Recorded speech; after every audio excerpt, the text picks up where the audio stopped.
In this video, we're going to look at taking quizzes in D2L.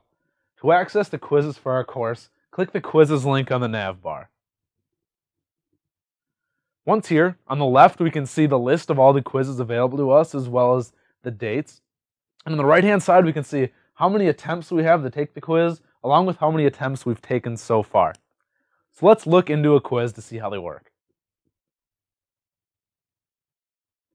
Before entering the actual quiz, after clicking on the quiz, we're presented with a few details about said quiz. We have the current time, which we can update before we start if we walk away from the computer or something. We have how long we have to take the test, and other details provided by our instructor and the system about the test we're about to take.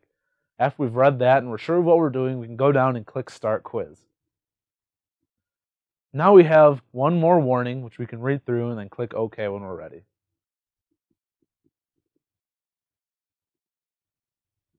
Now we're in the actual quiz. Some important things to note are, on the top, we have the total time that we have available to us to take the quiz. We also have how much time is left. If our instructor has set a time limit, when the timer reaches 0, our test will be finalized and we'll not be able to answer any more questions. Below that, on the large right-hand portion of the screen, we can see all of our questions listed. This one is a true or false question. There can be true, false, multiple answer, short answer, etc.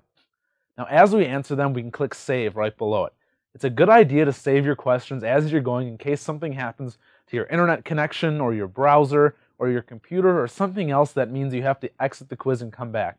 If they're saved, all of your answers will be right where you left them.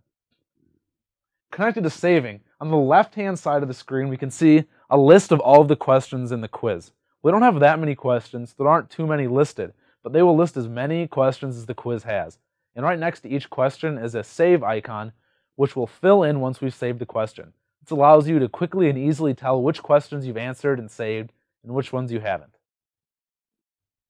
Once you've gone through all of the questions on your quiz, you can either save all of your responses if you haven't saved them as you've been going, and if you have, you can go to Submit Quiz. Once we're here, we're shown that there are certain questions that we haven't answered. Now we can go through and we can click on each link, and it will bring us back to the question that we need to answer. After answering them, you can save and then resubmit. And we can go through this for each question that we still have to do. However, if we don't want to, we can skip that and go right down to Submit Quiz and leave the questions as is. It asks us one more time if we're sure that we want to end the quiz. And we're finally brought to a summary page. This page might differ a little bit depending on how your instructor has set up the course. Sometimes it may only show you the questions you've gotten wrong, sometimes it might show you all the questions and the answers, and sometimes it might not show you any of the questions at all. Here we can see a number of the questions. On the top we saw that it was our second attempt, and on the right-hand side of each question we see how many points we were awarded for each question. We can look at that, see how we did, see what we could have done better. Once done, we can go down to the bottom and click Close. Now we're back on the main page for this specific quiz where it shows both of our attempts. We can click the link on the top to go back to the main quiz page. The last thing we can look at are the drop-down arrows after each quiz. If we click on that, one of the options we see is Submissions. By clicking on that, we're brought to the Submissions page. From here, we see our attempts and we see how we did. We can click on our first attempt to go back and review the summary that we saw at the end of our quiz.